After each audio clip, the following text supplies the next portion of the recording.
ইসমাইল কয়, বাবা আমাকে যখন আপনি কোরবানি করবেন, বাবা এক নাম্বার হলো আমার হাত পা গুলি আপনি বেঁধে রাখবেন। কুরবানি করার সময় যখন ছুরি চালাবেন গো, আমার হাত পা নাড়াচাড়া যদি করে আপনার গায়ে লাগলে বেয়াদবি হবে। এজন্য আমার হাত পা গুলি আপনি রশি দিয়া বেঁধে নিবেন, আর আমার চোখটা আপনি বেঁধে রাখবেন, কারণ চোখে চোখে চোখ পড়লে বাবা আপনার মায়া লাগতে পারে। এজন্য আমার চোখটাও আপনি বেঁধে নিবেন। আর বাবা শুনেন, আমার রক্ত মাখা জামা আমার মার কাছে নিয়ে আপনি দিবেন। হয়তো আমার আম্মা রক্ত মাখা জামা পায় একটু সান্ত্বনা নিবে, সান্ত্বনা পাবে। আল্লাহর খলিল ইব্রাহিম আলাইহিস সালাম তিনি যখন সিরিয়া থেকে মক্কায় আসলেন, সন্তান এবং বিবিকে দেখার জন্য আসার পর তিনি স্বপ্নে দেখলেন আল্লাহ পাকের পক্ষ থেকে নির্দেশ, ইব্রাহিম কোরবানি করো আমি আল্লাহর রাস্তায়। ঘুম থেকে উঠে তিনি কিছু উট কিছু দুম্বা কোরবানি করলেন।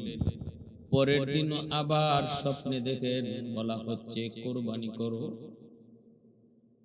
আবারও তিনি কিছু উট কিছু দুম্বা কোরবানি করেন। মনে করেন উনার স্বপ্নে দেখা যে নির্দেশ তিনি পেয়েছেন সেই নির্দেশ তিনি পালন করে ফেলেছেন, কিন্তু না গো, মূলত আল্লাহ পাকের উদ্দেশ্য উট আর দুম্বা কোরবানি নয়। আল্লাহ পাকের উদ্দেশ্য হলো তার প্রিয় বস্তু কলিজার টুকরা সন্তান ইসমাইলকে কোরবানি করা। তৃতীয় দিন আবার একই স্বপ্ন, ইব্রাহিম তোমার সবচেয়ে প্রিয় বস্তু আল্লাহর নামে কোরবানি করো। এবার বুঝতে বাকি নাই, আল্লাহ তার কাছ থেকে তার সবচেয়ে কলিজার টুকরা সন্তান, প্রিয় সন্তান, একমাত্র সন্তান ইসমাইলকে কোরবানি চান। ইব্রাহিম আলাইহিস সালাম তখনই সিদ্ধান্ত নিলেন আল্লাহ পাককে খুশি করার জন্য তিনি সন্তানকে তিনি কোরবানি দিবেন। আল্লাহকে খুশি করার জন্য যা কিছু করতে রাজি তিনি সব করতে রাজি, কোনোভাবেই তিনি আল্লাহকে নারাজ করতে রাজি না। তামাম দুনিয়ার সব মহব্বত একদিকে, অন্যদিকে আল্লাহ পাকের মহব্বত। একটা দুইটা পরীক্ষা নয় রে যুবক, একটা দুইটা পরীক্ষা নয়, অগণিত পরীক্ষার দ্বারা ইব্রাহিম খলিল আল্লাহর খলিল উপাধি পেয়েছেন। প্রতিটা পরীক্ষায় তিনি সাফল্যের সাথে পাশ করেছেন। আল্লাহ পাক রব্বুল আলামিন যখন সর্বশেষ চূড়ান্ত পরীক্ষা নেন, কলিজার টুকরা সন্তান ইসমাইলকে যখন কুরবানি চান, খলিল এই পরীক্ষা দিতেও তিনি রাজি, এই পরীক্ষা দিতেও তিনি রাজি। আল্লাহকে খুশি করার জন্য, আল্লাহ পাকের আদেশ মানার জন্য যদি কলিজার টুকরা সন্তানের গলায় ছুরি চালাইতে হয়, ইব্রাহিম তিনি পিছপা হবেন না গো। এই চিন্তা, এই মানসিকতা, এই সংকল্প, এই ইরাদা তার অন্তরে। ঘুম থেকে উঠেই তিনি বিবিকে বলতেছেন, হাজেরা আমার ইসমাইলকে সাজায় গুজায় দাও, আমি ইসমাইলকে নিয়ে দাওয়াত খাইতে যাব, দাওয়াত।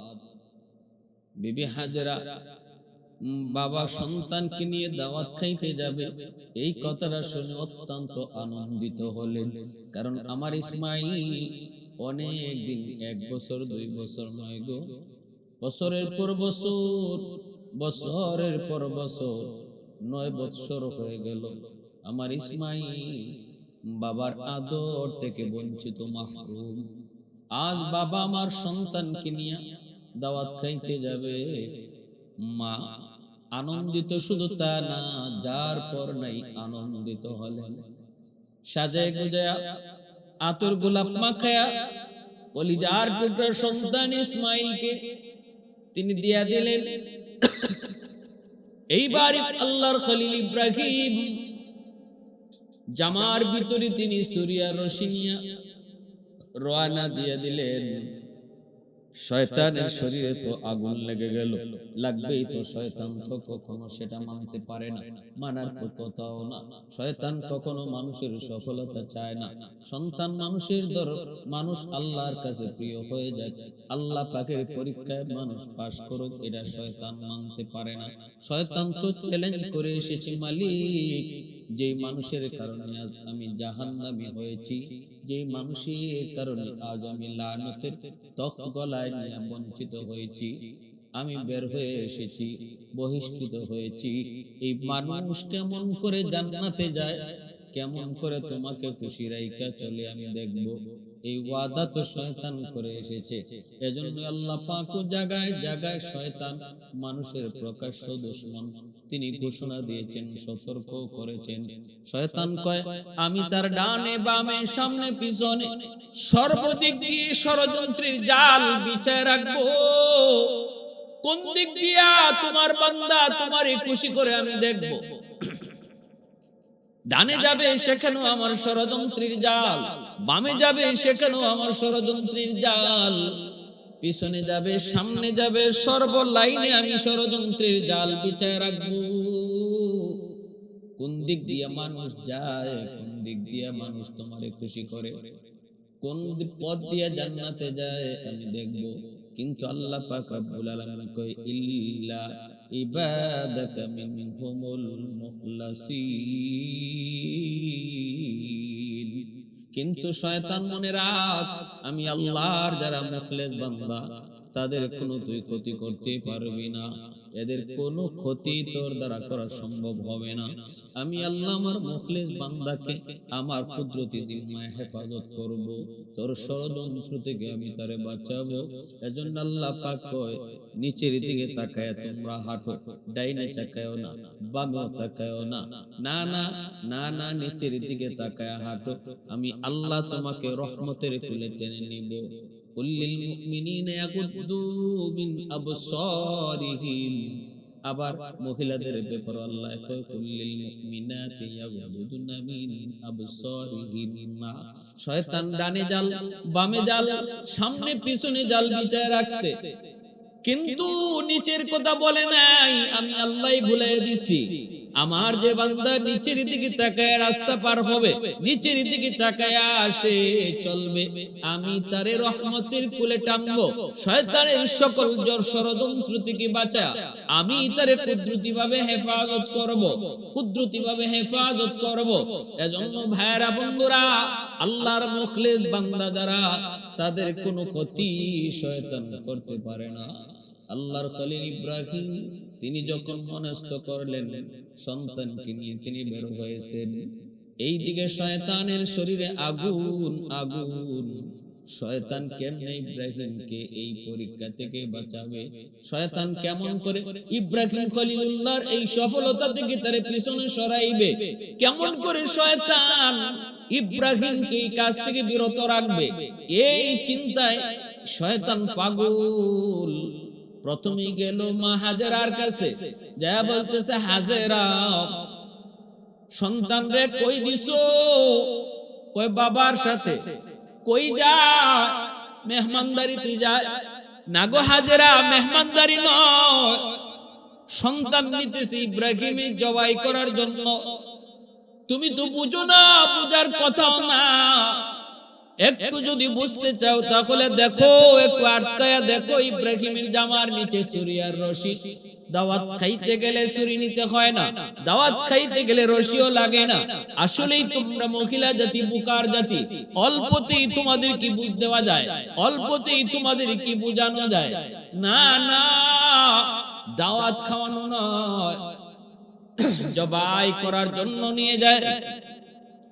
মা হাজেরা কয় অসম্ভব, হতেই পারে না, বাবার সন্তান কেমনে জবাই করবে? পৃথিবীর কোন বাবা এমন, পৃথিবীর কোন পাষাণ বাবা এমন সন্তান জবাই করে ফেলে? যদিও যদিও এই যুগে, আমাদের এই যুগে আমরা এমন দৃশ্য দেখি, এটা তো বাবা না, গতকালকে পত্রিকায় দেখলাম জমি জমার বিরোধ লইয়া প্রতিপক্ষকে ঘায়াল করার জন্য বাবা কলিজার টুকরা মেয়েটাকে খুন করে ফেলেছে নিজের হাতে খুন করে সন্তানের লাশটা ওই বিরোধপূর্ণ জমিতে রেখে দিয়া প্রতিপক্ষকে ঘায়াল করার জন্য মামলা দিছে। তদন্ত রিপোর্টে বের হয়ে আসছে আসল সত্য না, প্রতিপক্ষ হত্যা করে নাই, হত্যা করেছে তার মা তার বাবা। নাউজুবিল্লাহি মিন যালিক। এটা জাহিলি যুগের চেয়ে চরম খারাপ। না না, এমন বাবা কি বাবা বলা যায় না, এমন মা কি মা বলা যায় না। মা হাজেরা কয় সম্ভব কোন বাবা তার সন্তানকে জবাই করতে পারে না। কে তুমি? মিথ্যা কথা কেন বলতেছো? আমার স্বামীর ব্যাপারে কেন অপবাদ দাও? আমার স্বামী আল্লাহর খলিল, আমার স্বামী আল্লাহ পাকের নবী, আল্লাহর পয়গম্বর। পয়গম্বর কখনো মিথ্যা বলে না, নবী রাসূলগণ কখনো মিথ্যা বলেন না। এজন্যই তো এমন কথা আমি বিশ্বাস করতে পারি না। এবার শয়তান মনে মনে ভাবতেছে, হায় রে, হাজেরাকে বোঝানো সম্ভব নয়। আসল কথাটা না বলা পর্যন্ত হাজেরাকে বোঝানো সম্ভব হবে না। এগো হাজেরা শোনো, আমি যা বলেছি ঠিক বলেছি, আমি যা বলেছি ঠিক বলেছি। তোমার স্বামী সন্তানকে মেহমানদারি করাইতে নেয় না, সন্তান নিয়ে রওনা দিছে জবাই করার জন্য। যদি ওইটা আল্লাহ পাকের মেহমানদারি, এজন্য সে এই কথাটা গোড়ায় বলছে। মূলত কাহিনী হলো, তোমার সন্তানকে জবাই করার নির্দেশ আল্লাহর পক্ষ থেকে এসেছে। কার পক্ষ থেকে? আল্লাহর পক্ষ থেকে। আল্লাহর পক্ষ থেকে এই নির্দেশ এসেছে জবাই করা। এজন্যই উনি নিয়ে যাইতেছে। যেই মাত্র শয়তান বলছে এটা আল্লাহর পক্ষ থেকে আদেশ, আর দেরি নাই, সাথে সাথে বিবি হাজেরা কয়, তাহলে তুই ইবলিস মানুষ না, আমার কোনো ভালো চাওয়ার জন্য তুমি আসো নাই, নিশ্চিত তুই ইবলিস ক্ষতি করার জন্য এসেছো। কেমনে বুঝলা? হাজেরা কয়, বুঝেছি এজন্য, কারণ যদি এটা আমার আল্লাহর নির্দেশ হয় তাহলে তো এটা আমার জন্য সৌভাগ্যের বিষয়, আমার জন্য ভালো। পৃথিবীতে হাজারো সন্তান থাকার পরেও আল্লাহ আমার সন্তানকে তার নামে কুরবানি কবুল করেছে, এটা আমার জন্য বড় সৌভাগ্যের বিষয় গো। আমার এই ভালো কাজে তুই বাধা দিতে আইছো, এটা কোনো আমার খায়ের আমার কল্যাণকামী কোন মানুষের কথা হইতে পারে না। নিশ্চিত তুই ইবলিস সাথে সাথে ধরা খেয়ে গেল। এবার ইবলিসে মনে মনে কয়, হাজেরার কাছে পারলাম না, এখন যায় দেখি ইসমাইলের সাথে পারিনি।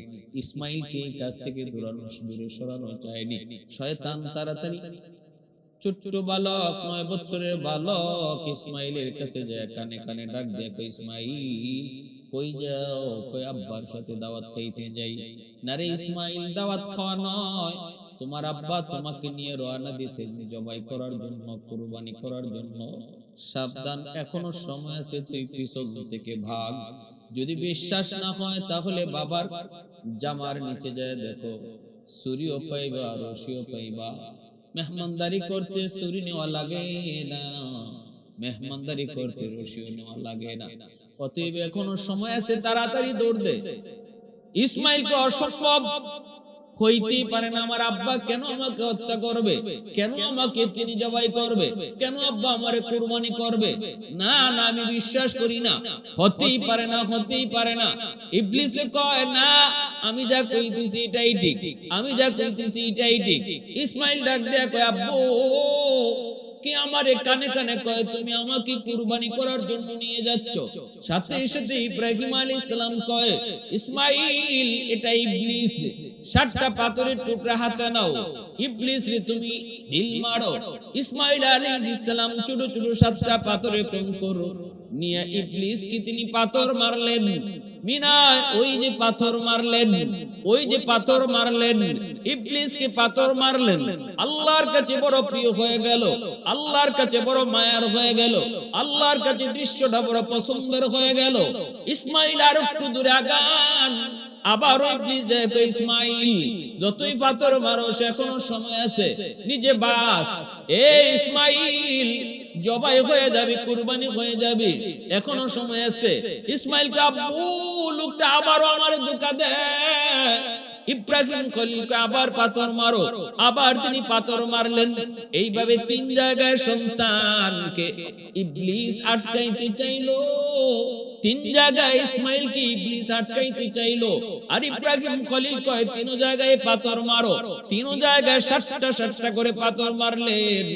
আল্লাহ পাক কয়ে দুনিয়ার মুসলমান ইমানদার মুমিন আমার বন্ধুরা তোমরা শোনো, তোমরা যারা আমি আল্লাহকে খুশি করার জন্য হজ করতে আসবা, হজ করতে আসলে পরে তোমরা মিনায় যাবা, আমার ইব্রাহিম ইসমাইলের স্মৃতি তোমরা চারণ করবা। ওই জায়গা যেখানে যে আমার ইসমাইল 3 জায়গায় শয়তানকে পাথর মেরেছিল, আমি আল্লাহর কাছে দৃশ্যটা এত ভালো লাগলো, এত পছন্দ হলো। তোমরা যদি তোমাদের হজকে আমি আল্লাহর কাছে মঞ্জুর করাইতে চাও, তাহলে ইসমাইলের মতো এই 3 জায়গায় তোমরা ইবলিসকে পাথর মারো, ইবলিসকে পাথর মারো। এই স্মৃতিচারণ ব্যতীত আমি আল্লাহ তোমাদের হজটাই কবুল করব না, হজটাই কবুল করব না। এজন্য হজের ওয়াজিব বানায় দেওয়া হয়েছে। ভাইরা বন্ধুরা 3 জায়গা থেকে তিনি পার হলেন। এইবার ইব্রাহিম খলিল ওই মিনার পাহাড়ের উপরে ইসমাইলকে নিয়ে তিনি উঠলেন। উঠার পরে তিনি বলতেছেন, বাবা ইসমাইল, বাবা আয় আমার কাছে, আয় আয় বাবা কাছে আয়। তোমারে যে যাই না বলেছি একদম মিথ্যা বলে নাই, কথা সত্য। বাবা আমি স্বপ্নে দেখেছি আল্লাহর রাস্তায় তোমাকে আমি কুরবানি করতেছি। এবার তুমি বলো তোমার মতামত কে একটু বলো। قال يا بني إني أرى في المنام أني أذبحك فانظر ماذا ترى قال يا أبت افعل ما تؤمر ستجدني إن شاء الله من الصابرين।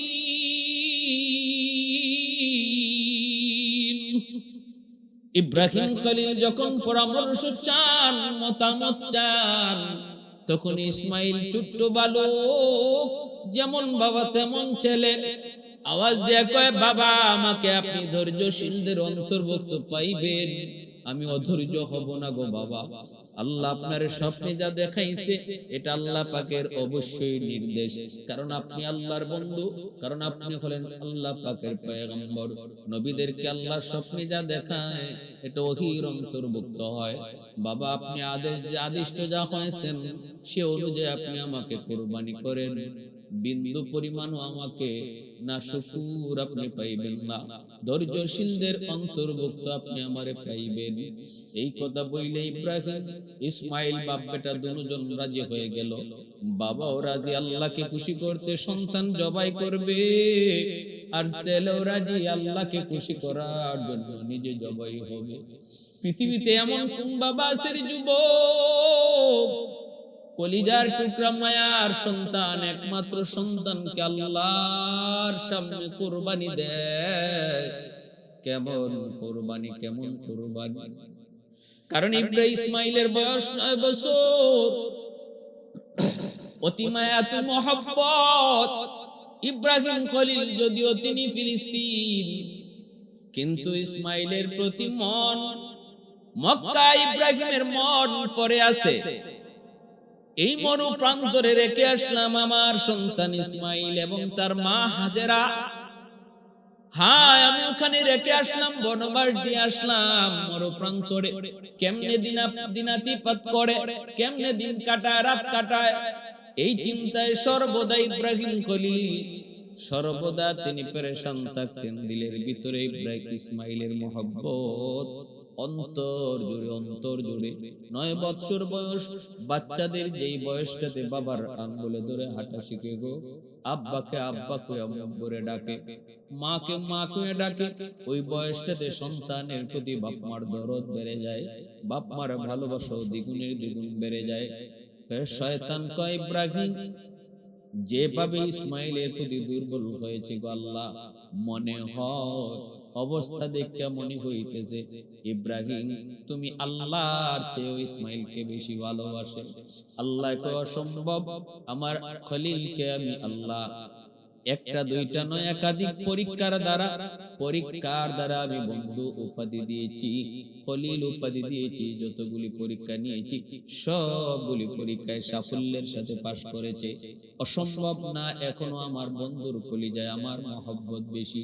ইবলিসে কয় না না, ইসমাইলের মহব্বত বেশি। আল্লাহ কয় তাহলে দেখতে চাও কলিজার টুকরা সন্তানকেও আমি আল্লাহকে খুশি করার জন্য আমার দোস্ত কুরবানি দিতে রাজি হবে। এই হলো পরীক্ষা শুরু। মিনার সেই পাহাড়ের উপরে উঠাও, বাপ বেটা দুজন রাজি আল্লাহকে খুশি করবে, নিজের জীবন দিয়ে হলেও আল্লাহকে খুশি করবে।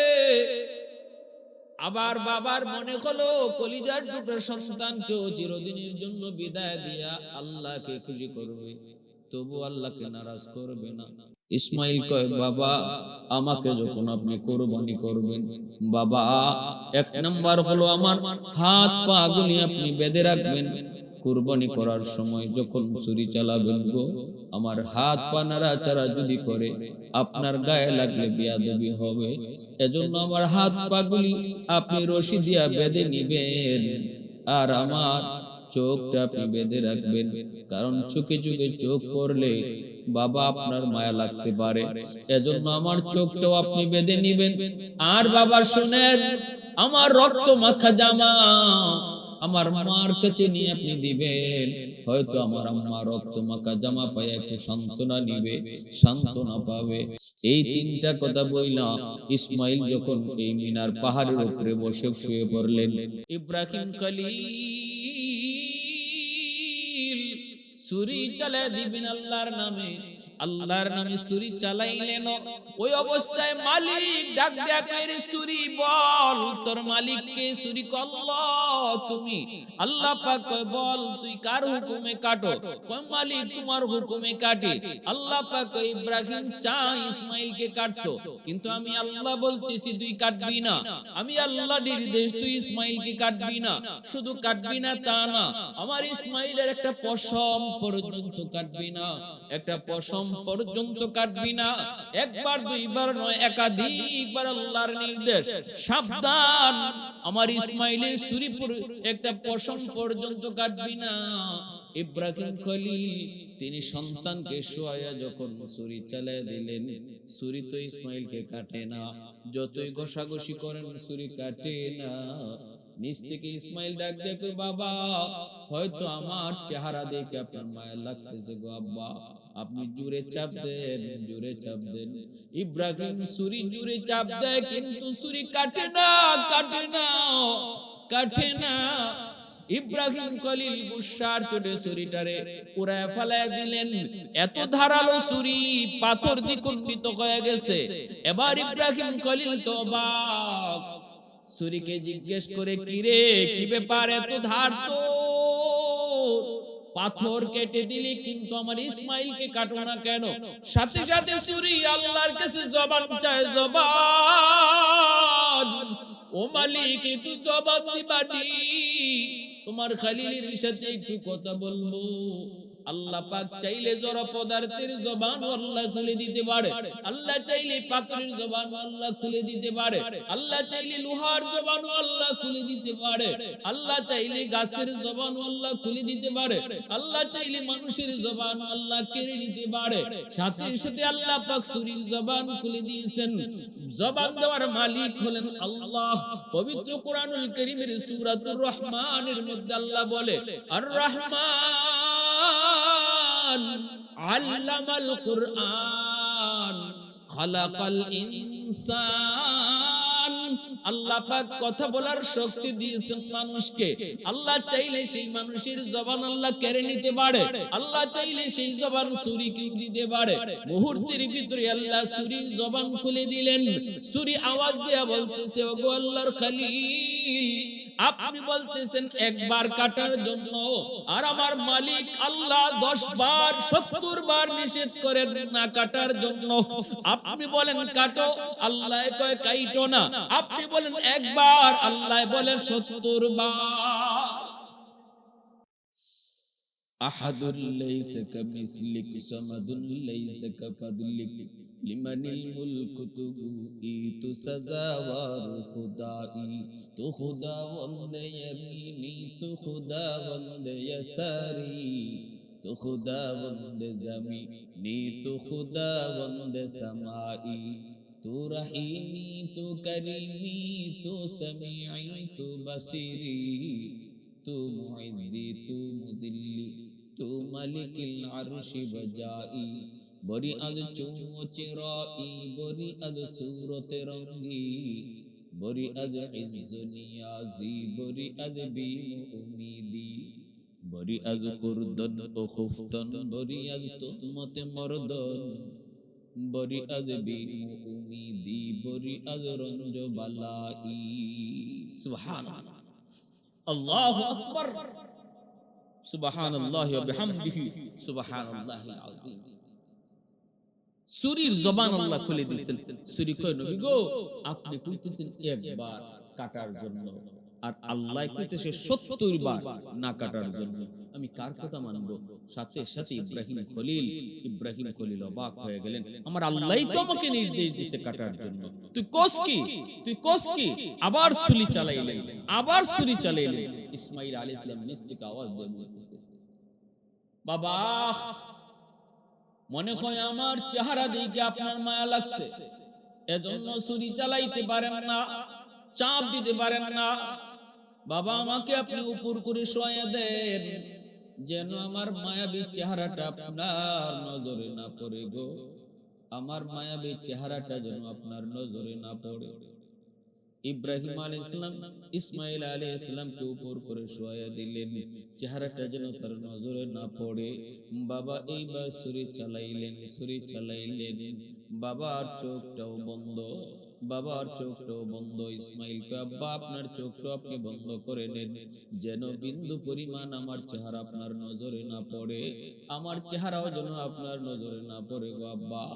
ইব্রাহিম খলিল যখন চোখটা বন্ধ করে নিয়েছেন, আর ছুরি একের পর এক তিনি চেষ্টা করেই যাচ্ছেন। সর্বোচ্চ চেষ্টা যখন শুরু করলেন, বিন্দু পরিমাণ দিলের ভিতরে আর কোন ধরনের সন্তানের প্রতি দরদ আর মায়া নাই, শুধু আল্লাহর মহব্বত আর ভালোবাসা। ছুরি চলে ইসমাঈলের গলায়, আসমান কাঁপে, জমিন কাঁপে। ছুরি চলে ইসমাঈলের গলায়, ফেরেশতারা আল্লাহু আকবারের চিৎকারে আওয়াজ দেয়। ছুরি চলে ইসমাঈলের গলায়, ফেরেশতারা আল্লাহু আকবার কয়।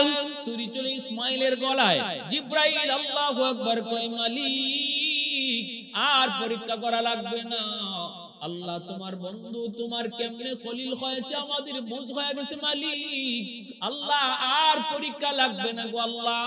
ছুরি চালাইতেছেন 100 যখন দিলের ভিতরে আল্লাহর প্রেম, আল্লাহর মহব্বত প্রমাণিত হয়ে গেল, তখনই আল্লাহ পাক রব্বুল আলামিন কয়, জিবরাইল কোথায় আছো? কয়, মালিক আমি তো আমার জায়গায় সিদরাতুল মুনতাহায়। আল্লাহ পাক কয়, দ্রুত যাও, দেরি করো না, জান্নাতি দুম্বা লয়া তুমি দ্রুত যাও, যাই আমার ইসমাঈলকে ছুরির নিচ থেকে সরায় জান্নাতি দুম্বাটা ইব্রাহিমের ছুরির নিচে ঢুকায় দাও, আমার ইসমাঈলকে তুমি পাশে দাঁড় করাও। জিবরাইল আমিন এত দ্রুত জান্নাতি দুম্বা লয়ে আসলেন। জিবরাইল কয়, আমি 24,000 বার দুনিয়াতে এসেছি, 3 বার আমি কেমনে আইছি আমি নিজেও জানি না, এত দ্রুত আইছি, 3 বার দুনিয়াতে আমি খুব দ্রুত আইছি, একবার হলো ইউসুফকে যখন কুয়ার মধ্যে ফেলানো হয়, তখন আল্লাহ কইছিল, জিবরাইল কই আছো? কয় মালিক আমি সিদরাতুল মুনতাহায়। এ জিবরাইল দ্রুত কুয়ায় যাও, আমার ইউসুফকে উপর থেকে ফালানো হয়ে গেছে, নিচে পড়ার আগে আগে আমার ইউসুফকে তুমি কুলে তুলো। জিবরাইল কয় আমি কেমনে আইছি জানি না, এত দ্রুত আইছি। আরেকবার হলো ইব্রাহিম যখন ইসমাইলকে কুরবানি করে, আল্লাহ যখন কয় জিবরাইল চূড়ান্ত পরীক্ষা শেষ, দ্রুত জমিনে যাও, জান্নাতি দুম্বা ইসমাইলের জায়গায় শোয়ায় দাও। ওই সময়টা তো আমি কেমনে আইছি নিজেও জানি না। আরেকবার জিবরাইল কয় পৃথিবীতে আইছি এত দ্রুত, সেই সময়টা হলো আমার নবী মুহাম্মদুর রাসূলুল্লাহ সাল্লাল্লাহু আলাইহি ওয়াসাল্লাম কি তায়েফের জমিনে উশৃঙ্খল যুবকেরা যখন মারলো, আমার আল্লাহর হাবিবের শরীর থেকে যখন রক্ত ঝরে, রক্ত যখন জমিনে পড়ে যাবে, ফুটা জমা হয়ে গেছে, জমিনে পড়ে যাবে, জমিনে পড়লে জমিন বরদাস্ত করতে পারবে না, জমিনে ভূমিকম্প শুরু হয়ে যাবে। আল্লাহর হাবিবের দু জাহানের বাদশার রক্ত জমিনে পড়বে, এই জমিন টিকবে না। অথচ আল্লাহ কয় আমার ওয়াদা, আমার বন্ধু যতদিন জীবিত থাকবে আমি জমিনকে এমন ভাবে ধ্বংস করব না। এ জিবরাইল রক্তের ফুটা মাটিতে পড়ার আগে আগে, আমার বন্ধুর শরীর থেকে রক্তের ফুটা মাটিতে পড়ার আগে আগে তুমি যে রক্তের ফুটা নিজের হাতে লও।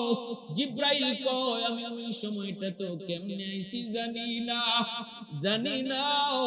এই তিনটার সময় জিবরাইল আমিন খুব দ্রুত জমিনে আইছেন। ইসমাইল যখন শোয়া, ইব্রাহিম খলিল যখন ছুরি চালায় দিয়েছেন, তখনই আল্লাহ পাক রব্বুল আলামিন কয় জিবরাইল দ্রুত যাও, চূড়ান্ত পরীক্ষা শেষ।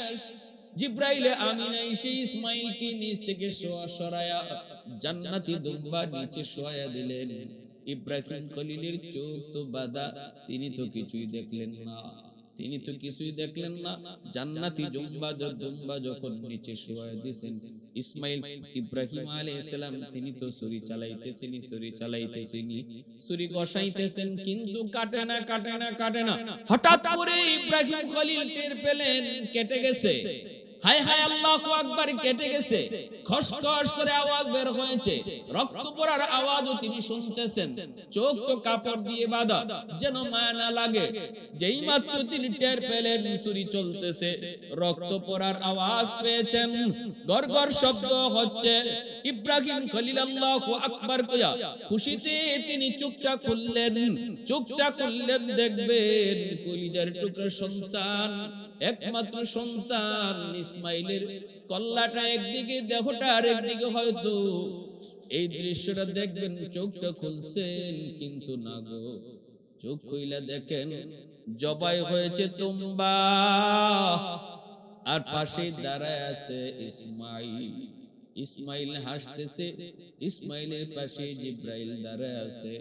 আল্লাহর খলিল যখন দেখলেন দুম্বা জবাই হয়ে গেছে, ইসমাইল পাশে দাঁড়ায় আছে, খলিল তখনও তিনি আল্লাহ পাকের আদেশের কথা মনে হয়ে গেছে। আল্লাহ তো কইছে আমার ইসমাইলকে জবাই করতাম।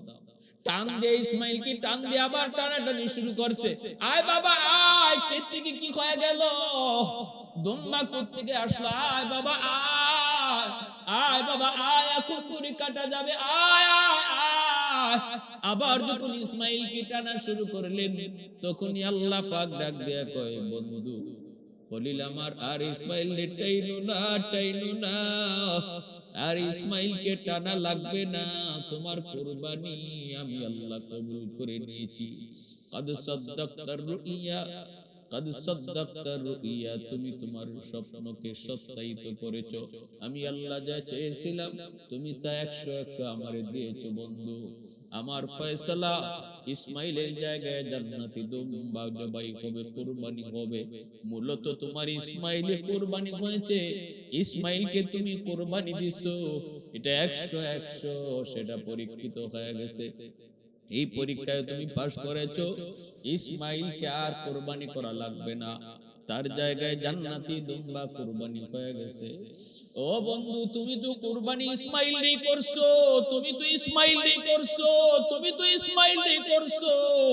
আমি আল্লাহর কাছে ইসমাইলের কুরবানি কবুল হয়ে গেছে।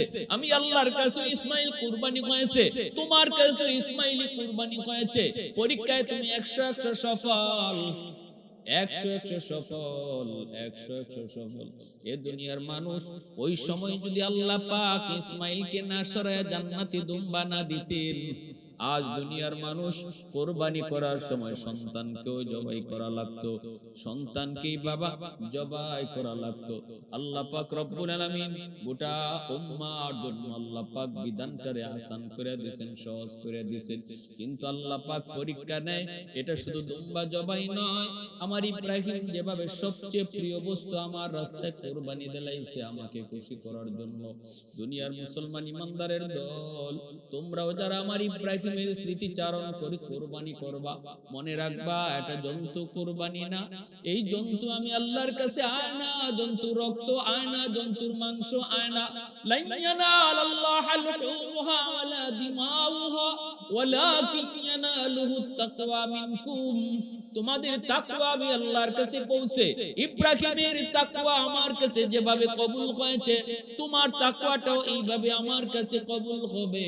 দুম্বা আর গরু আর ছাগল আর ভেড়া আমি আল্লাহ চাই না, আমি দেখতেছি আমাকে খুশি করার জন্য তুমি তোমার জীবনের সবচেয়ে মায়ার বস্তু আমার সামনে কোরবানি দিতে রাজি হও কিনা। এই পরীক্ষাটা আমি আল্লাহ কোরবানির মাধ্যমে নিতেছি।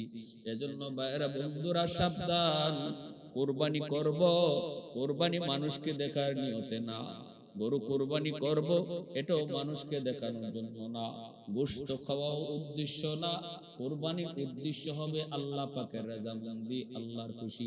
7 শরীকের ভিতরে কোনো একজনের অন্তরেও যদি গোশত খাওয়ার নিয়ত থাকে, তাহলে 7 জনের কোরবানি বাতিল হয়ে যাবে। অতএব কোরবানির নিয়ত হবে একমাত্র কাকে রাজি করা, আল্লাহ পাককে। কাকে? শুধুমাত্র আল্লাহ পাককে রাজি করা। একজনের অন্তরেও যদি থাকে, 7 শরীকের ভিতরে কারো যে গোশত খাইতাম, মানুষে কোরবানি না দিলে কি কইব, আমার বাচ্চারা কি খাইব, মানুষের কোরবানি দেখে আমার বাচ্চারা কাঁদবো, এই জন্য কোরবানির শরীক হইতেছি, তাহলে তার এই বদ নিয়তের কারণে আরো যে 6 জন যাদের দিলের ভিতরের নিয়ত ছিল আল্লাহকে খুশি করা, এদের কোরবানিও বাতিল হয়ে যাবে। এজন্য 7 শরীকে কোরবানি দেওয়া খুব রিস্ক, জায়েজ আছে, শরীয়তে বৈধ। কিন্তু এমন লোক দেখে শরীক নেওয়া যাদের ভিতরে তাকওয়া আছে, যারা নামাজি, যারা দিনদার, যারা আল্লাহরে ডরায়, আল্লাহর বিধান মানে, এমন লোক দেখিয়া শরীক নাও। বেনামাজি লইয়া শরীক নিলে হয়তো তার দিলের ভিতরে গোশত খাওয়া নিয়ত আইতে পারে, লোক লজ্জার ভয়ে কোরবানি দিতেছে এই নিয়ত আইতে পারে, যদি আয় তাহলে কোরবানি বাতিল হয়ে যাবে। আজ আমাদের সমাজে যদি আমরা চিন্তা করে দেখি, বহু মানুষের উপর কোরবানি ওয়াজিব, কিন্তু আমরা কোরবানি মাসালা জানি না বিদায় আমরা এটা বুঝি না। নারীর পুরুষের উপর যেমন কোরবানি ওয়াজিব, নারীর উপরও কোরবানি ওয়াজিব।